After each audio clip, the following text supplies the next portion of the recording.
Grabe, namiss kong mag-mini vlog. Hello mga Marcy. Eto, sinipag na ulit si Buntis mag-video. Kahapon nga pala na malengke ako at nagpalit na rin ako ng sofa cover at inayos ko na rin itong mga grocery namin. Kung dati nga tamad na tamad talaga akong kumilos, ngayon nga kahit pa paano medyo sinisipag ako, kaya kung mapapansin nyo, lagi na ako nag-upload ng reels. Ang kaso mo nga lang kung kailan nga sinisipag na ako, saka naman ako mabilis hingalin. Pero babawi tayo, kailangan natin bumawi dahil nga mga anak ako, kailangan natin ng kaperahan. Char! Dito nga nag-video lang ako nitong termos, pati yung tasa, tsaka yung pinagsasabitan dahil ang dami nga nagtatanong ng link niyan. At ngayon nga na magpapasok ka, marami talaga ako mga pinamili para sa anak ko, tulad na nga lang nitong sandubra at tsaka yung short na white. At syempre, hindi pwedeng ako lang ang mabubudol, kailangan kayo rin. Char! Yung bunso ko kasi pinagsandubra ko na siya, tapos yung panganay ko naman, baby bra na yung pinapagamit ko. Small nga yung binili ko sa bunso ko, tapos yung short naman pang twinners na siya, sa small din. Tapos yung sa panganay ko naman, XL na short kasi chubby siya. At ito namang mini fan na perfect ngayong darating na pasukan, lalo na mainit sa classroom. Nako, kung nakaboto kayo ng botohan, alam nyo talaga na mainit. Lalo pa nga sa kanila, 40 to 50 students bawat classroom, kaya talagang ang init. Syempre, hindi lang to pang student, pwede rin tong baunin sa biyahe. Kaya kung gusto nyo lahat ng Flenex ko, ilalagay ko na lang yung link sa may comment section. Kahapon nga pala na malengke ako, at 1 week na nga lang pala itong mga binibili ko, hindi ka mukha dati, pang isang kinsenas. Kaya ito, konti lang talaga yung pinamili ko, kalahating pork nga lang yan, tapos dito naman sa chicken, bumili lang ako ng 4 na legs, tapos 2 wings. Dito naman sa hipon, 440 yung kilo nito, kaya bumili lang ako ng halagang 250 pesos. Pero kami lang ng mga bata yung kakain nito. Allergic kasi yung asawa ko dyan, pagka kumakain siya niyan, talagang nangangati siya, kaya kami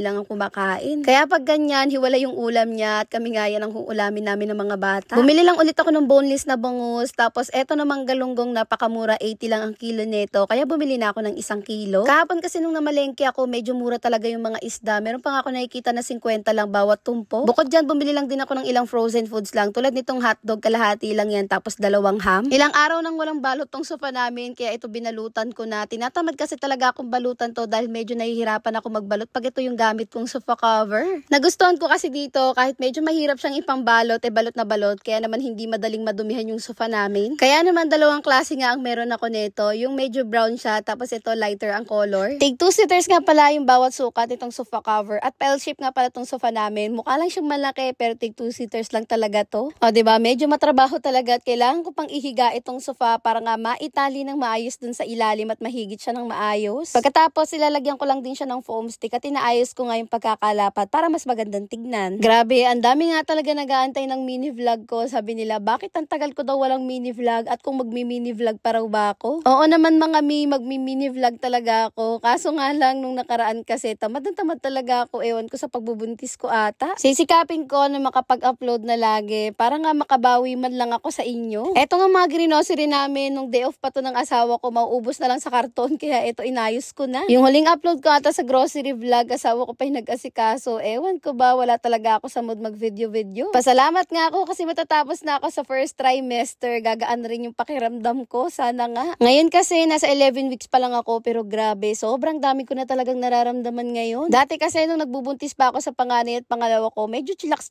pa ako. Ngayon talaga paggising ko sa umaga, laging masakit yung likod ko. Tapos napakalakas ko pang kumain ngayon, lalo na sa umaga, talagang kanin ang hinahanap ko. At yun lang muna mga Marcy at Parsi. Salamat sa panonood! Please like and share this video!